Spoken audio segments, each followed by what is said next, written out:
Еўрарадыё.FM. Прывітанне, сябры. У жывым эфіры Еўрарадыё працуе Марыя Вайтовіч. Таксама нашыя госці сённяшнія гэта Данат Яканюк, і валанцёр Павел Каралёў, гісторык.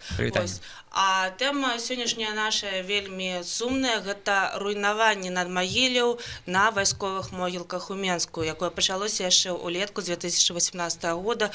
І неўзабаве на днях пачаўся суд у Фрунзенскім раёне. Што гэта за суд, што гэта за праблема, сёння размаўляем з нашымі гасцямі. Таксама нагадаю адразу, што нашы жывы эфір можна слухаць ды глядзець на нашым афіцыйным сайце еўрарадыё.фм. Таксама на старонках у сацыяльных сетках, гэта в Фейсбуку, ВКонтакце, Аднакласніках. Гэта сумесны стрым Еўрарадыё е прамова. А мы пачынаем. Павел, распавядзі, калі ласка, каб нагадаць людзям увогуле, што гэта за праблема, што гэта за руйнаванне. Гарадскія ўлады называюць гэта добраўпарадкаваннем вайсковых могілак. А што на самой справе? Ну, сапраўды, сітуацыя вельмі такая дзіўная, бо летась адбываліся працы, сёння яны прыпыніліся, але што гэта было?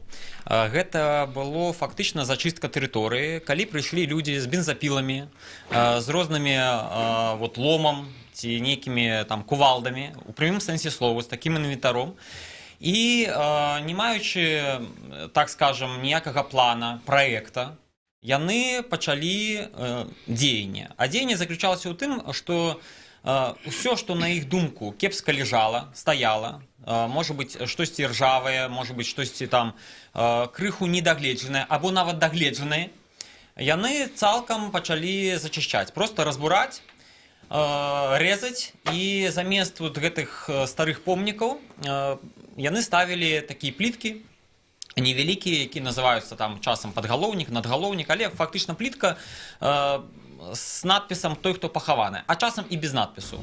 І замест старых, прыгожых вайсковых могілак з'явіўся нетрадыцыйны для нашых земляў пантэон а-ля ваенныя могілкі Амерыкі ці яшчэ штосьці. І самае сумнае, што гэта рабілася проста без ніякага належнага проста нейкага разумення, што трэба захоўваць, а што не.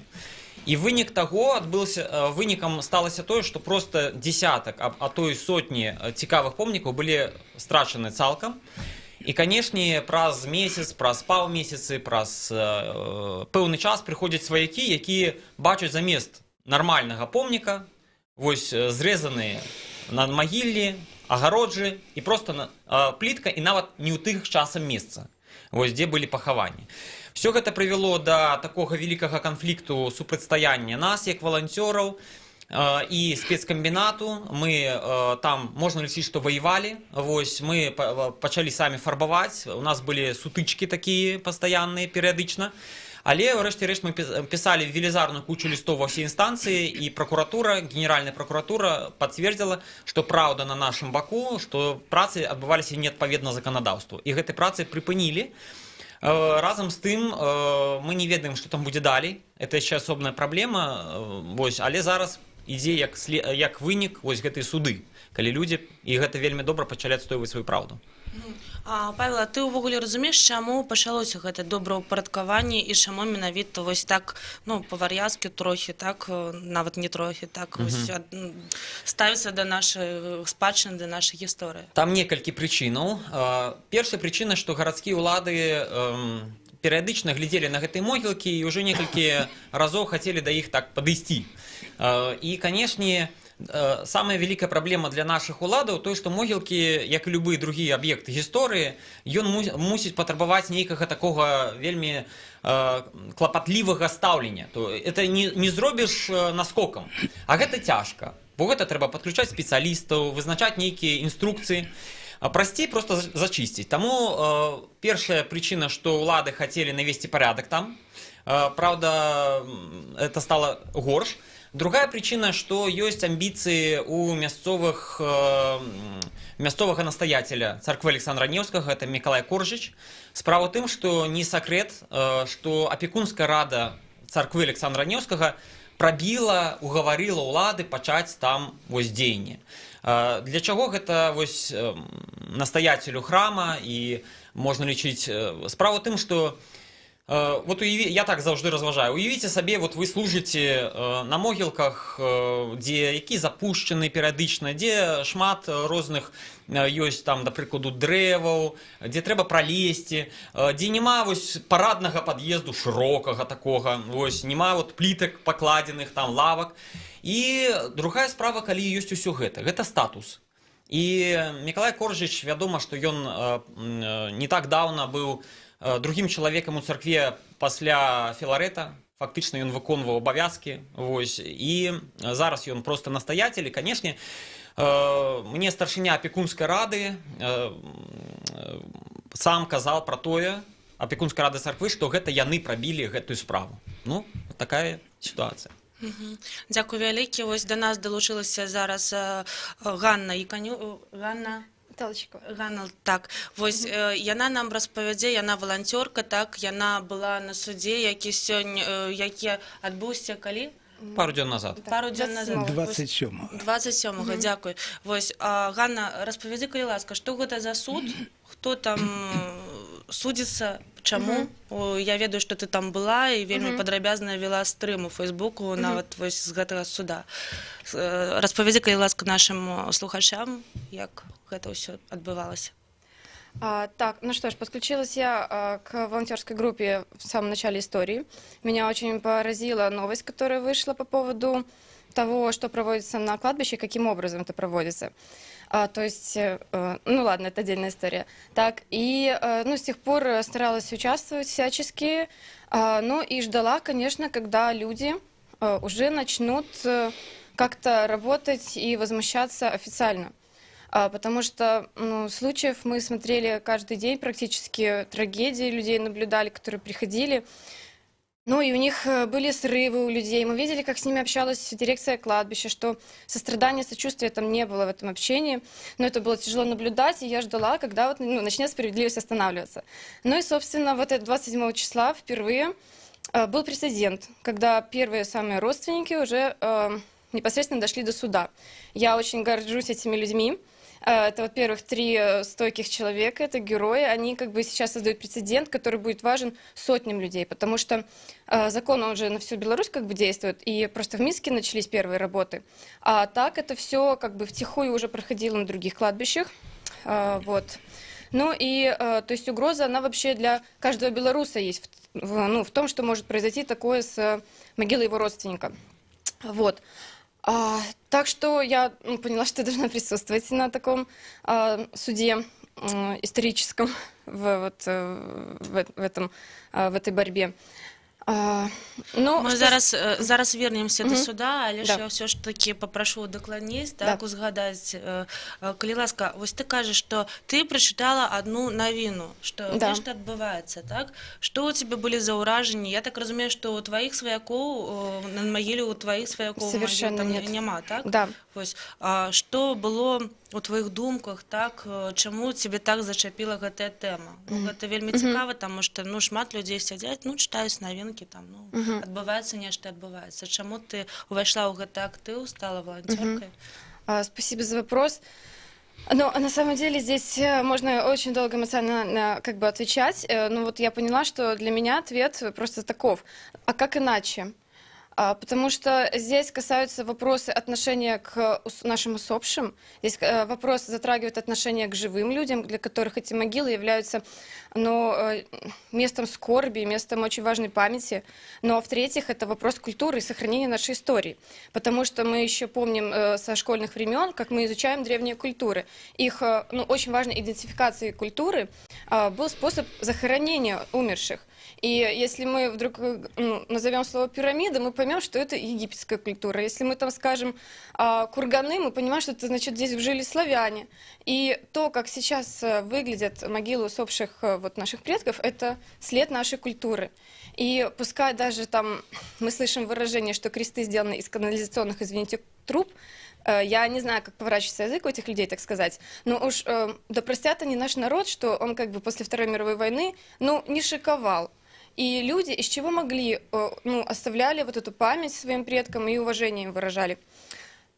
Вот, так что ну, история должна быть такой, какой она была. Ее нельзя на сегодняшние тренды брать и переделывать, и говорить: ой, знаете, этот ваш памятник из канализационных труб, он какой-то вот, ну, не модный, нам тут нужен там стеклопакеты нужно поставить, сегодня это модно. Но это странно, эта история, она так должна быть, как и была. Пирамиды же никто не думает переложить из там бетона, потому что камень уже сегодня не современный материал. Вот, так что вот вопрос отношения к живым, мертвым и к собственной культуре. Ее надо уважать, и меня это возмутило просто до глубины вот всех моих чувств, которых только можно было. Ну и потому что здесь такие вот вопросы общечеловеческие, просто уважение к памяти.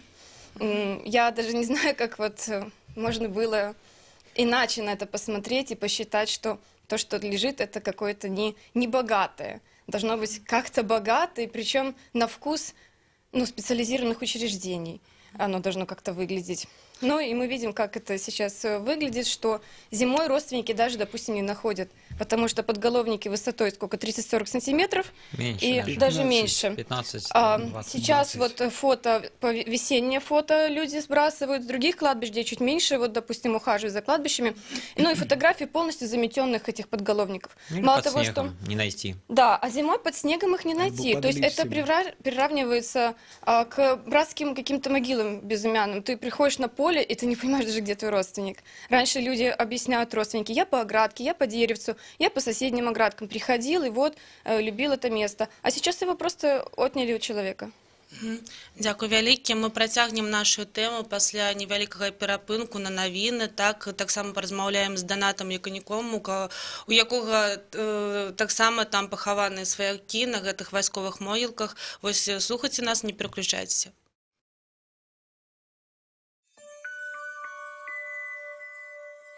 Не кажи, что больше не сустрэнемся колером белым у теплым оттенні адказа шукаю в абдымках сонливых домов. Так до сустрэчы убачымся ўвечары, подых зімовы кранае за плечы, чаканне сяброўкай бясконца вядзе за сабой.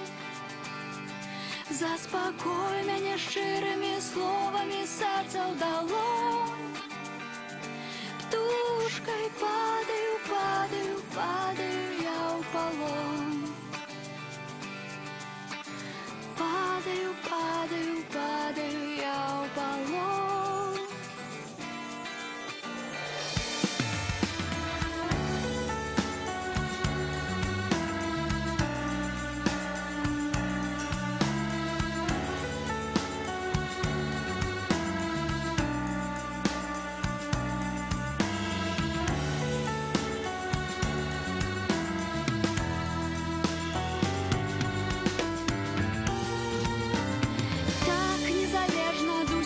Закаханая, словы цішэй пад блакітнымі хвалями, сэрца глыбей адчувае, ты побач са мной. Пальцы ў цёплы пясок схваляваная, любы мой крыламі ты ахінай мяне, думкі паветраным шарам бліжэй да цябе.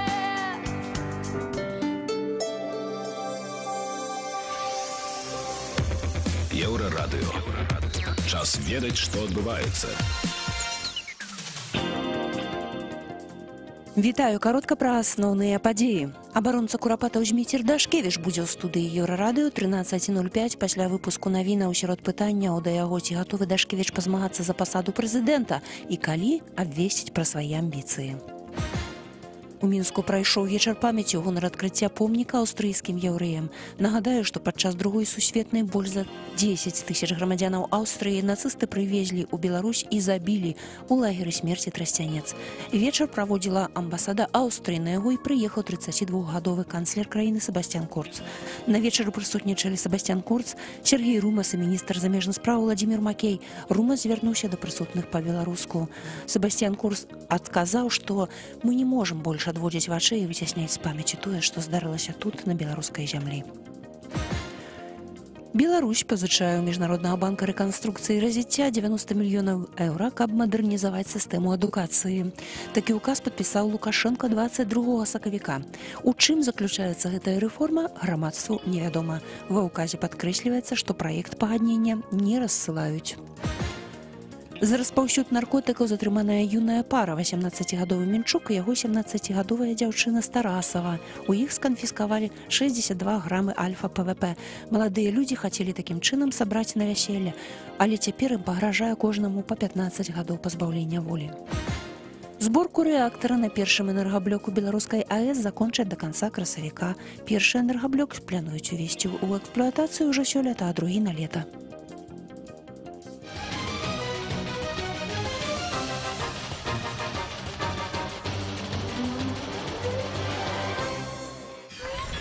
Еўрарадыё.фм. Сябры, мы вяртаемся ў студыю жывога эфіру Еўрарадыё. Нагадаю, што тэма сённяшняга эфіру гэта руйнаванне надмагілляў на вайсковых могілках, так?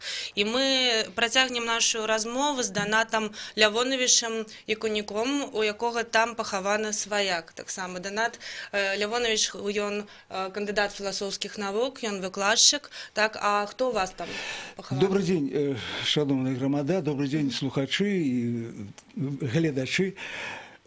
Там пахаваны, я б сказал, это не сумная, як вы, Марыя, на пачатку сказали, падзея, а наадварот, вельмі гераічная, мужная і аптымістычная.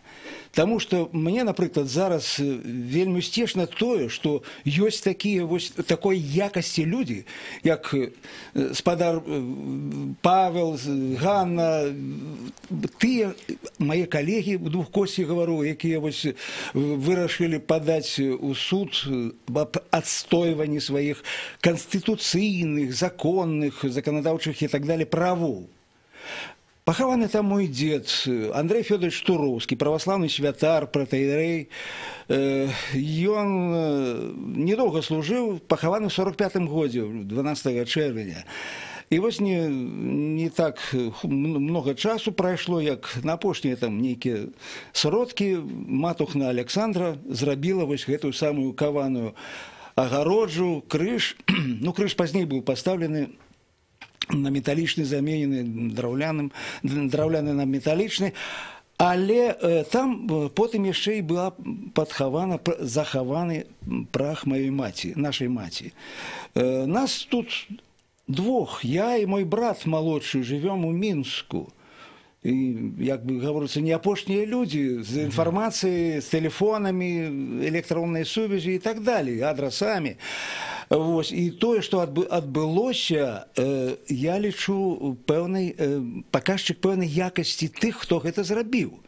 Трошки распавядзіце, калі ласка, што адбылося? Вось у вас там нехта... Адбылося, ну, я не буду гэту доўгую гісторыю, 9 месяцаў, па сутнасці, мы з маімі калегамі, ну, я не ведаю, як назваць, сябрамі цяпер вядзем гэтую не барацьбу, а валтузіню, таму што ва ўсіх дакументах амаль што таксама я ставлю знак пытання, хто адказваў, якой якасці душы, духоўнасці гэтыя ўсе людзі. Але я гавару так, што мы павінны добра ведаць свае ўласныя законы. Яны ёсць. І мы павінны іх проста падказваць, смела, свабодна дэманстраваць.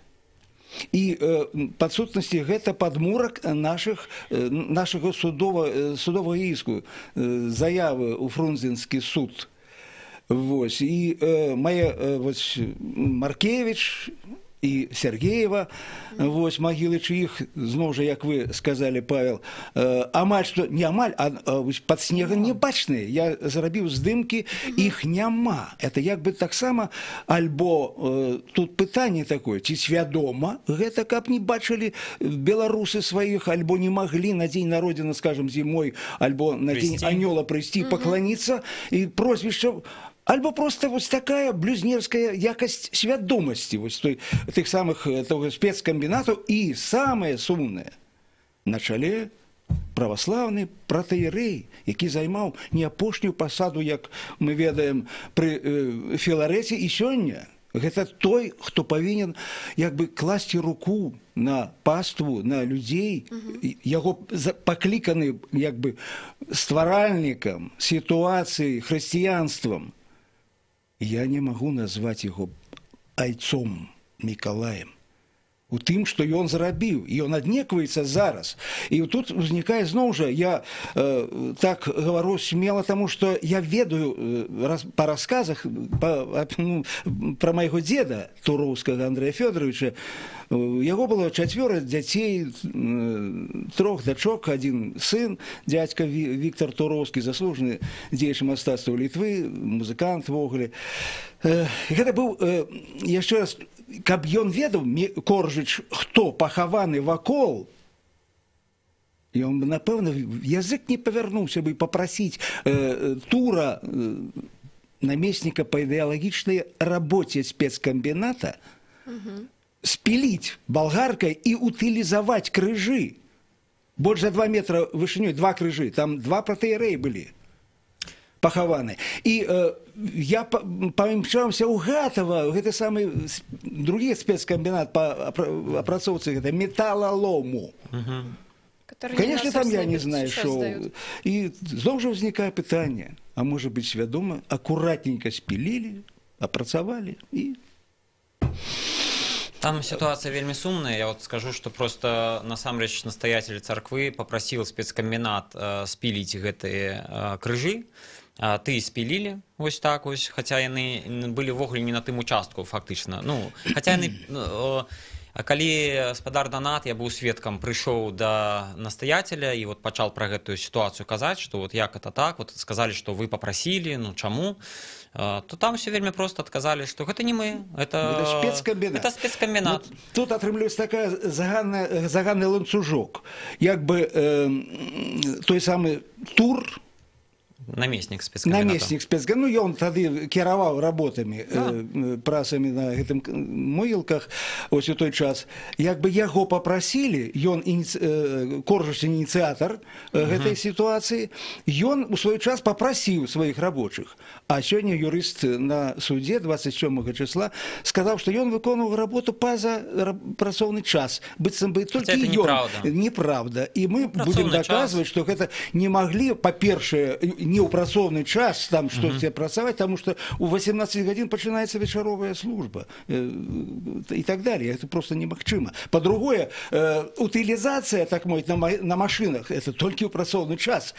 Гатава, гэты самы спецкамбінат па працоўцам, таксама працоўны час. Так што тут это все, зноў жа, такое юрыдычнае блюзнерство. То бок ситуация такая, что крыжи спиливают, так, а сваякам и людям... Не поведомляют. Вот это самое головное. Не поведомляют. Громада, ведаеце, што гэта па законе записано, што мы павінны атрымаць у рукі заказным пісьмом. Ну, там сказано «или», але ж перад тым, як штосьці рабіць, яны павінны патэлефанаваць, апавесці, інфармаваць нашчадкаў. Если известны контакты. Уладальнікаў, па сутнасці, уладальнікаў гэтых самых металічных агарож, крыжоў, таму што яны, а гэта Канстытуцыя абараняецца. Твоё права уладальніцтва. Зямлі не, але ж тое, што на зямлі, гэта наше конституцыйнае право. Я хотел бы сказать, что там вот ситуация, как мы уявлялі.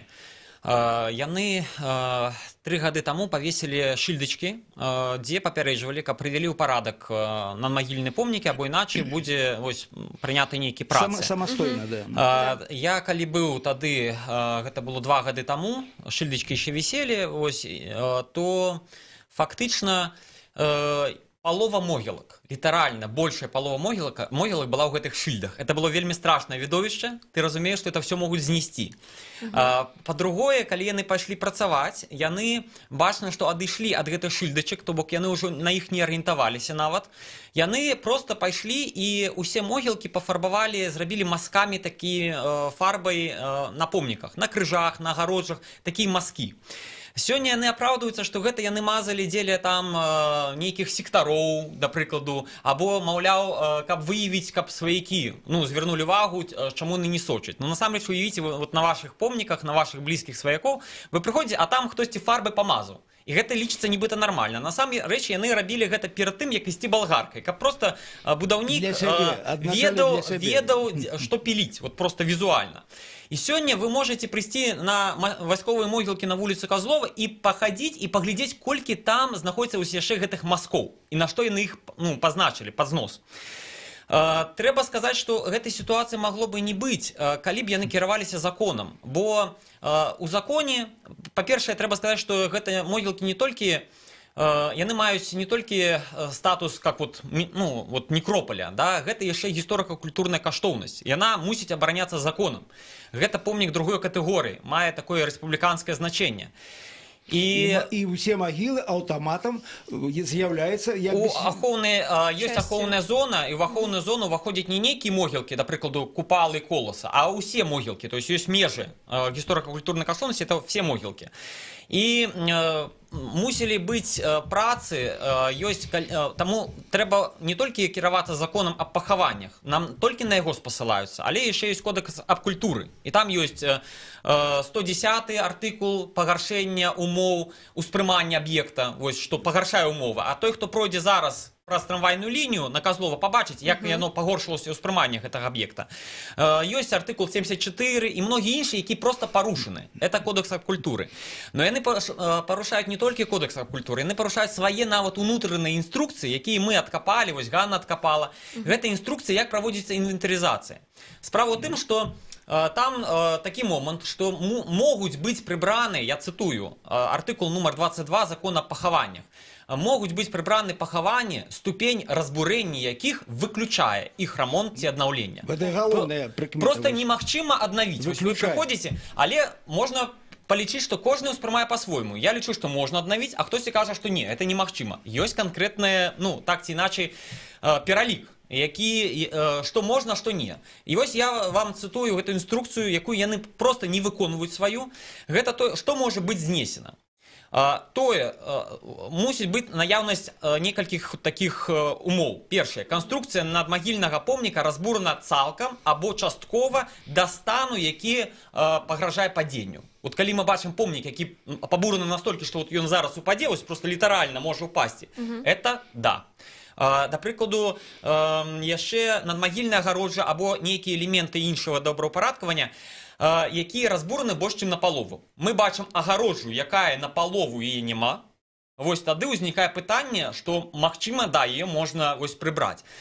Так вось цікава, што ўсе гэтыя помнікі, якія блізкіх спадара Даната і іншых людзей, яны цалкам там абсалютна цэлы.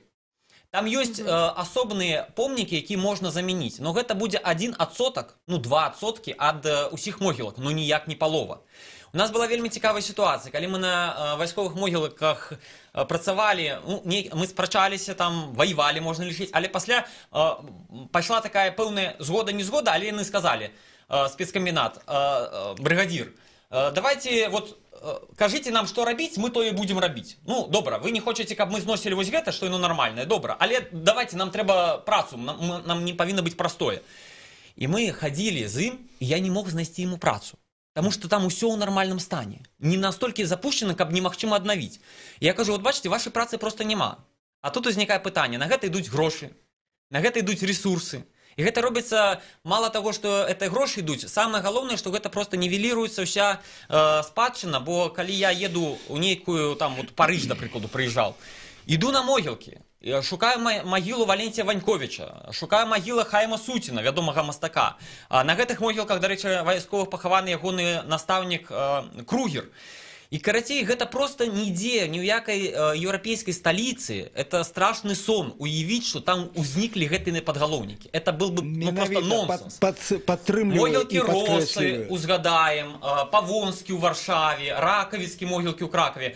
У людзей бы, проста калі б яны пабачылі, што сегодня поставили под такие подголовники, завтра был бы велизарный скандал. Просто буча негодование. Сусветный скандал. У нас это все так ці иначе мы приняли у свой час, так скажем, и только вось пришлось прийти на гэтай могилке, тады я перший зайшоў, так скажем, и побачил, что гэта робится. И тады пришлось сдымать гэта на видео.